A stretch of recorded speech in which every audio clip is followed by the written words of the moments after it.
मैं सुधा सक्सेना हूँ। और जैसा कि अभी आपने बहुत सारी मेरी प्रशंसा दादी के रूप में कर दी, उतना तो मेरी अभी कोई इतनी समझ नहीं है। केवल हाँ ये कह सकते हैं कि उम्र के साथ अनुभव आ जाते हैं, ये बिल्कुल फैक्ट है। ये आज सबसे पहले आपने बुलाया तो मैं सबसे पहले माँ शारदे को नमन करते हुए गणपति के चरणों में पहले मैं अपनी 4 स्वरचित पंक्तियां कहूंगी, उसके बाद अपने विषय पर आती हूँ।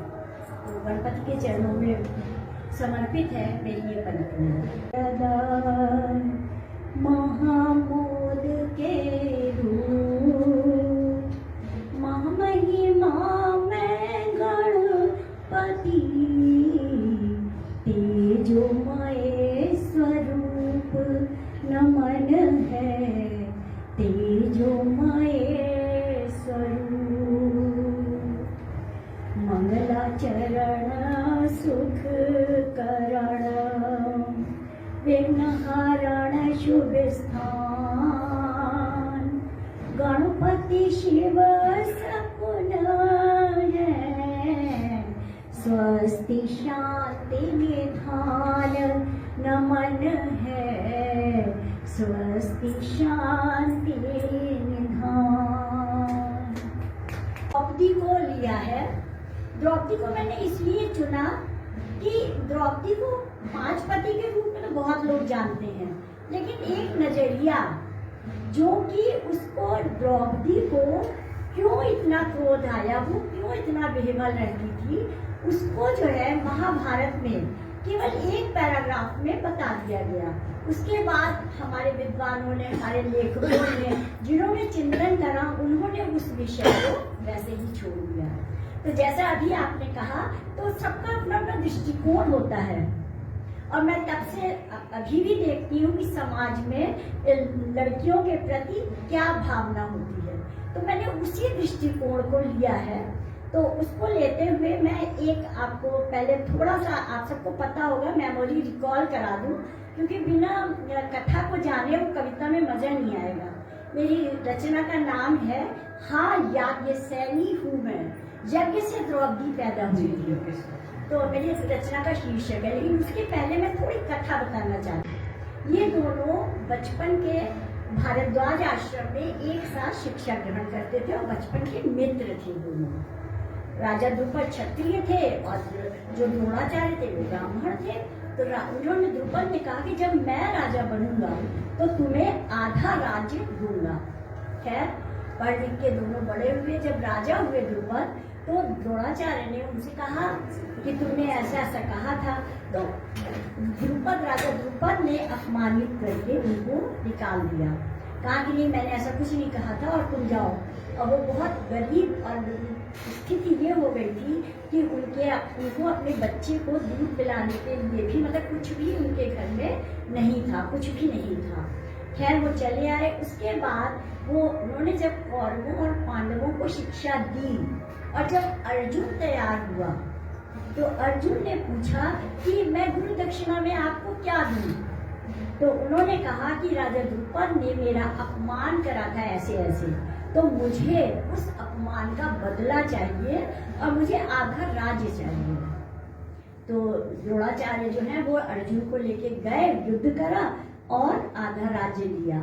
उससे द्रुपद जो है वो बहुत अपमानित उन्होंने महसूस करा और उनके कोई संतान नहीं थी। तो उन्होंने कहा कि वो ये प्रयत्न करने लगे कि मेरे पुत्र हो तो मैं भी युद्ध करके और द्रोणाचार्य को पराजित करूं। तो उन्होंने ब्राह्मणों की टीम बुलाई और यज्ञ करवाया। और जैसा कि आप सबको पता है कि यज्ञ से धृष्टद्युम्न पैदा हुआ। अब आगे कथा शुरू होती है, क्योंकि युद्ध के लिए पुत्र चाहिए था, तो धृष्टद्युम्न हो गया। जब धृष्टद्युम्न आ गया तो वहां पे नाच गाना ढोल बजने लगे, खुशियां मनाई जाने लगी। और जो मेन पुरोहित थे उन्होंने उनसे कहा ही नहीं कि यज्ञ बंद कर दो, मतलब कि सब खुशियां मनाने लगे और यज्ञ चलता रहा, जिसका कि परिणाम ये हुआ कि एक कन्या जो है वो उस अग्नि में से निकली। जब उसने देखा कि उसका कोई स्वागत ही नहीं हुआ, सब जो है तो दृष्टिद्युम्न में लगे हुए हैं, तब वो जो है व्याकुल हुई और बहुत ज्यादा वो जो है विवल होकर, क्योंकि युवा दोनों दृष्टिद्युम्न और द्रौपदी दोनों युवा अवस्था लेकर के उत्पन्न हुए थे। तो यही से मेरी कविता का प्रारंभ होता है। धन पद लोलुपता के कारण युद्ध संस्कृति सदा रही। धन पद लोलुपता के कारण युद्ध संस्कृति सदा रही। युद्ध कर सके पुत्र अतः पुत्रेषणा भी यहाँ रही। युद्ध कर सके पुत्र अतः पुत्रेषणा भी यहाँ रही। ये अपने भारतीय संस्कृति की बहुत बड़ी हो रही है कि पुत्र की कामना इसीलिए होती थी कि वो जो है बलपूर्वक युद्ध करेगा या समाज पे छा जाएगा। आगे देखिएगा, स्वस्ति वंदन आहुतियों से जब दृष्टिद्युम्न का जन्म हुआ। स्वस्ति वंदन आहुतियों से दृष्टिद्युम्न का जन्म हुआ। दुंदुभि वादन में मग्न हुए सब, यज्ञ समापन नहीं हुआ। दुंदुभि वादन में मग्न हुए सब, यज्ञ समापन नहीं हुआ। कन्या जन्म कहाँ चाहा था, कन्या जन्म कहाँ चाहा था। अयाचित कन्या प्रकट हुई। हाँ यज्ञ सैनी हूँ मैं, कहकर वह तो विकट हुई। हाँ यज्ञ सैनी हूँ मैं तो, कह वह तो बस विकट हुई। आगे अब उसकी विवलता देखिएगा। जलाऊंगी मैं यज्ञ की ज्वाला, अंतर मन से दूंगी हवा। अहंकारियों के विनाश की, प्रतीक चंडी रहूंगी सदा। नौ दुर्गे चल रहे हैं और बहुत सारे हमारे भारत के ऐसे क्षेत्र हैं जहाँ पर द्रौपदी को चंडी का ही रूप माना जाता है, काली का रूप माना जाता है और उनकी पूजा की जाती है। तो नवरात्र में ये याद स्मरण करना भी एक अच्छी चीज़ है कि अहंकारियों के विनाश की, प्रतीक चंडी रहूंगी सदा। पीड़ित दमित व्यवस्था को मैं तार तार कर जाऊंगी। उनके गर्व विखंडन का माध्यम बन मैं इतराऊंगी। अब देखिएगा यहाँ मैंने इतराऊंगी इसलिए लिखा है कि उसने जगह जगह दुर्योधन का कभी उपहास करा, कभी एक जो स्त्रियों की चंचलता होती है वो उसमें दिखती थी। एक चीज और महाभारत में अगर आप अध्ययन करेंगे तो उसमें आएगी कि जब वो युवा अवस्था में पैदा हुई तो जब वो बच्चियों को देखती थी तो वो उस उम्र को जी नहीं पाई थी, तो वो बहुत व्याकुल होती थी कि मुझे ये उम्र नहीं मिली कि मैं इस प्रकार नहीं रही, मैं उस चंचलता का वहन नहीं कर पाई और इसलिए वो व्याकुल होती थी और वो उपहास करती थी। तो उनके गर्व विखंडन का माध्यम बन मैं इतराऊंगी। आगे देखिएगा। हाँ याज्ञ सैनी द्रौपदी हूँ मैं, पाक अग्नि जलाऊंगी। स्त्री अपमान किया समाज ने, ईंट से ईंट बजाऊंगी। ये थोड़ा सा मैंने आज के भी कर दिया है कि स्त्री को अपमानित किया समाज ने, ईंट से ईंट बजाऊंगी। ना माने तो काम नहीं, स्त्री को अपमानित देह का। नेक्स्ट लाइन है कि स्त्री को अपमानित देह का खिलौना ना समझे कोई। ना माने तो कामी पुरुष को खिलौना बना खिलाऊंगी। ना माने तो क्या बात है। ये इसमें मेरा भाव समझिएगा। धन्यवाद बहुत बहुत आप लोग का। एक भाव मेरा समझिएगा जो जब मैं उसको पढ़ती हूँ तो मुझे लगता है कि द्रौपदी ने कब चाहा था कि मेरे 5 पति हों। उसने तो नहीं चाहा था, कुंती ने कह दिया तो उसने मान लिया।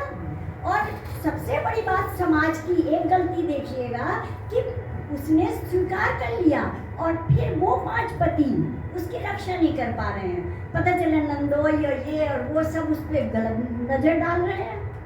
तब उसने कहा ठीक है, उसने युद्ध में ढकेल लिया, कहा जाओ लड़ो जा करके।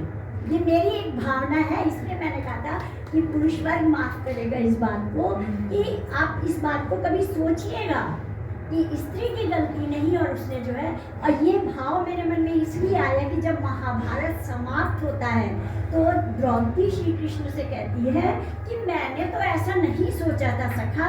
तो श्री कृष्ण ने कहा कि नहीं, तुमने ऐसा ही सोचा था क्योंकि तुम बार बार सोचा था। तो ये जो पंक्ति खिलौना बना खिलाऊंगी, वहाँ उसने अपने 5 पतियों को खिलौना की तरह युद्ध में भेज करके इस प्रकार से जिताया। आगे देखिएगा, पुरुष वर्चस्व को राह दिखा, साथ मैं कदम मिलाऊंगी। स्त्रियों की ये भी खासियत होती है, वो हमेशा पुरुषों के साथ काम करना चाहती है। तो उन्होंने दिया कि पुरुष वर्चस्व को राह दिखा, साथ मैं कदम मिलाऊंगी। हाँ, मैं याज्ञसेनी हूँ, कुछ करके दिखला जाऊंगी। हाँ, मैं याज्ञसेनी हूँ, कुछ करके दिखला जाऊंगी। आगे आज की नारियों के लिए ये मैंने लिखा कि मैं माध्यम बनूं सत्ता के, गर्व विखंडन अनाचारों की। मैं माध्यम बनूं सत्ता के, गर्व विखंडन अनाचारों की। आशा बनूं पीड़ितों की, शोषितों पर हस्त आधारों की। आशा बनूं पीड़ितों की, शोषितों पर हस्त आधारों की। स्त्री को अपमानित कुत्सित न कोई समाज कर सके। स्त्री को अपमानित कुत्सित न कोई समाज कर सके। जागृत कर सकूं हर स्त्री में, रक्षा स्वमेव वह कर सके। जागृत कर सकूं हर स्त्री को, रक्षा स्वमेव वह कर सके। और लास्ट में मैंने लिखा, अग्नि का तेज रग रग में, नव शक्ति स्त्री में समाई है। मत भूलना समाज वालों, नारी ने राह दिखाई। बहुत बहुत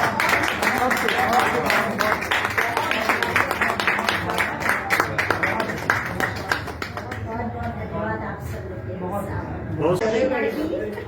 ये जो रचना है मेरी, ये राम और लक्ष्मण की वार्तालाप है, क्योंकि राम और लक्ष्मण भाई थे, बराबर के थे, बहुत तरह की बातें उनके बीच में होती थी। तो मैंने इसको जो है इस प्रकार से जो मैंने अध्ययन किया, उसमें मुझे ये भाव आया मन में, तो मैंने ये लिखा है कि इसमें लक्ष्मण जी जो है वो राम से कह रहे हैं और रामचंद्र जी के उसका उत्तर दे रहे हैं। क्या दे रहे हैं ये देखिए। कन्या और राम की जो कथा है उसी पे लिखी है। मेरा अपना विचार ये है कि अहिल्या कोई पत्थर नहीं हुई थी। जब उनके साथ ऐसा घटित हुआ तो जैसे कहते हैं ना, डिप्रेशन में आ जाते हैं। अब सारग्रस्त हो गई थी, शांत हो गई थी बिल्कुल, क्योंकि सारे समाज ने उनको तिरस्कृत कर दिया था। अच्छा, आपसे माफ करिएगा, स्त्रियों का ये बहुत माफी मांगने की जरूरत नहीं है। एक और द्रौपदी और आपने कहा कि ज्यादा है।